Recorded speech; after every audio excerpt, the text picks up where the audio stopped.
Cette vidéo est basée sur des faits réels. Cette semaine, découvrons ensemble 3 témoignages. Celui d'Eva, de Bill et de Sophia.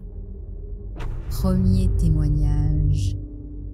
Je m'appelle Eva, j'ai 28 ans et je vis en France, à Rennes. J'ai vécu un événement très étrange à l'âge de 22 ans. À ce moment-là, j'étais étudiante et j'étais venue passer les vacances d'été chez mes parents. Il y avait également mes 2 frères et sœurs qui étaient présents. En tout, on était 5 à la maison et j'étais la seule couche-tard de la famille. Un soir, après avoir fini de tout nettoyer et de tout ranger dans la cuisine, je suis allée dans ma chambre pour lire un livre comme à mon habitude. Alors que j'étais plongée dans mon bouquin, j'ai entendu cogner contre ma porte. Comme il était 3 heures du matin, j'ai trouvé ça bizarre qu'un membre de ma famille veuille me parler à une heure aussi tardive. Ce n'était vraiment pas du tout dans leur habitude. Malgré tout, j'ai dit à voix haute « C'est ouvert !» Sauf que personne ne venait. Je me suis donc levée et j'ai ouvert la porte. Et à mon grand étonnement, personne n'était là. Il n'y avait aucun bruit et tout le monde semblait dormir. Je suis retournée m'asseoir sur mon lit, mais à peine ai-je eu le temps de reprendre ma lecture qu'à nouveau des coups contre la porte se sont fait entendre. Et encore une fois, lorsque j'ai ouvert la porte, personne. J'ai alors commencé à angoisser. Pour me rassurer, j'ai fait le tour de la maison pour vérifier que personne ne s'y cachait.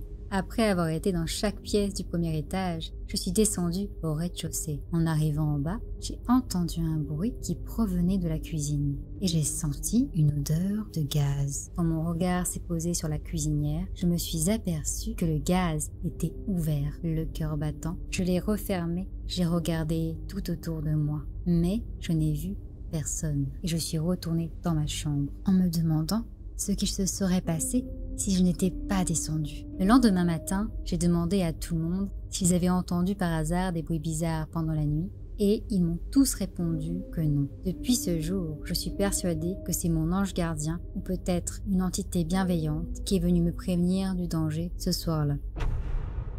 Deuxième témoignage. Je m'appelle Bill, j'ai 35 ans et je vis aux États-Unis dans l'État du Michigan. Depuis quelques années déjà, lorsque c'est l'hiver dans la ville où je vis, je me rends en Floride pour passer quelques mois dans ma résidence secondaire. C'est un appartement situé au 2e étage d'un grand immeuble.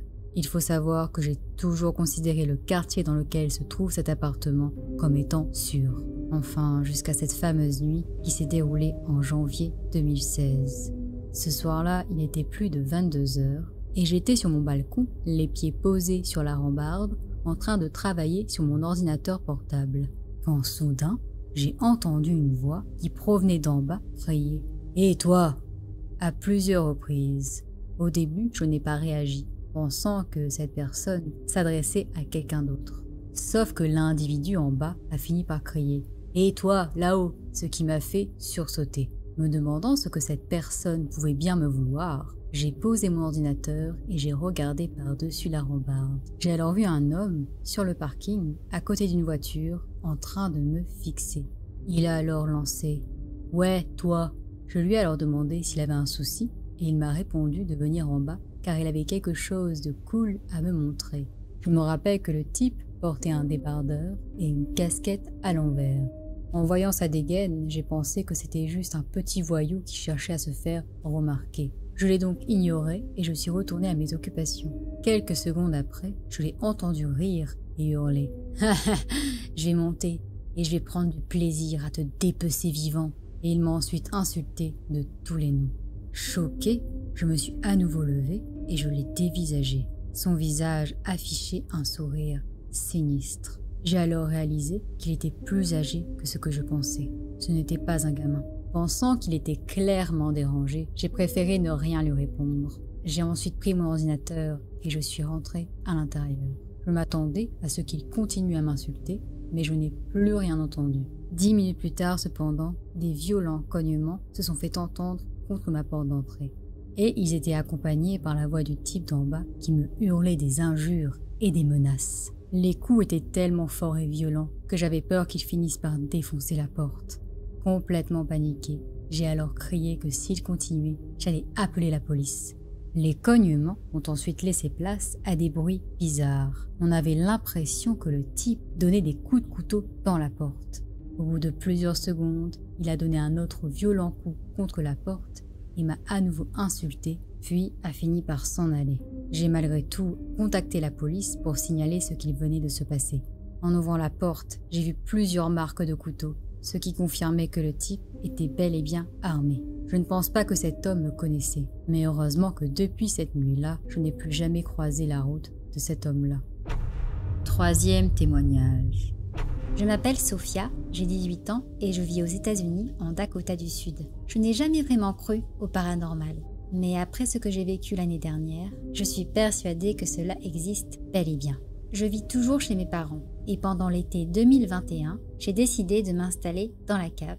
Il faut savoir qu'elle est totalement habitable et très bien aménagée.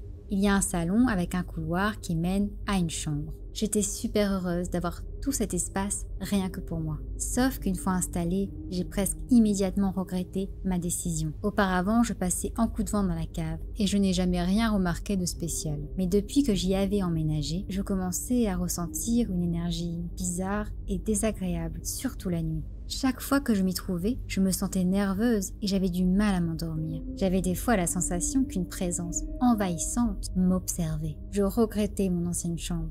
Mais je savais que ça allait énerver ma mère si après aussi peu de temps, je décidais de quitter la cave. J'ai donc pris sur moi et je n'en ai parlé à personne. Le problème, c'était que ça devenait de plus en plus difficile de trouver le sommeil.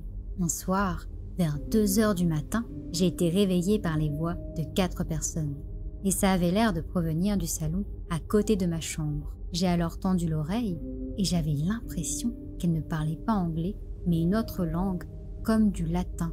Subitement, j'ai entendu des bruits de pas s'approcher de la porte de ma chambre. Terrifiée, j'ai mis ma tête sous la couette et j'ai fermé les yeux. Après un long moment à m'attendre à ce que quelque chose se manifeste dans ma chambre, j'ai fini par m'endormir.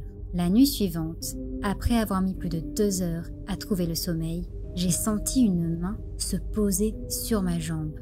Je me suis réveillée en sursaut et j'ai fini la nuit sur le canapé du salon. Le lendemain matin, n'en pouvant plus, j'ai tout raconté à mes parents.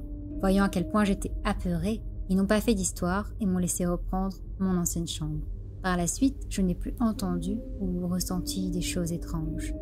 Et depuis, je n'y mets plus les pieds. J'espère que ce nouvel épisode vous a plu. Si vous souhaitez m'envoyer vos histoires, vous pouvez le faire par email à lilychobit@gmail.com. Rendez-vous très bientôt pour de nouvelles histoires flippantes. En attendant, faites attention à vous. Au revoir les poussins.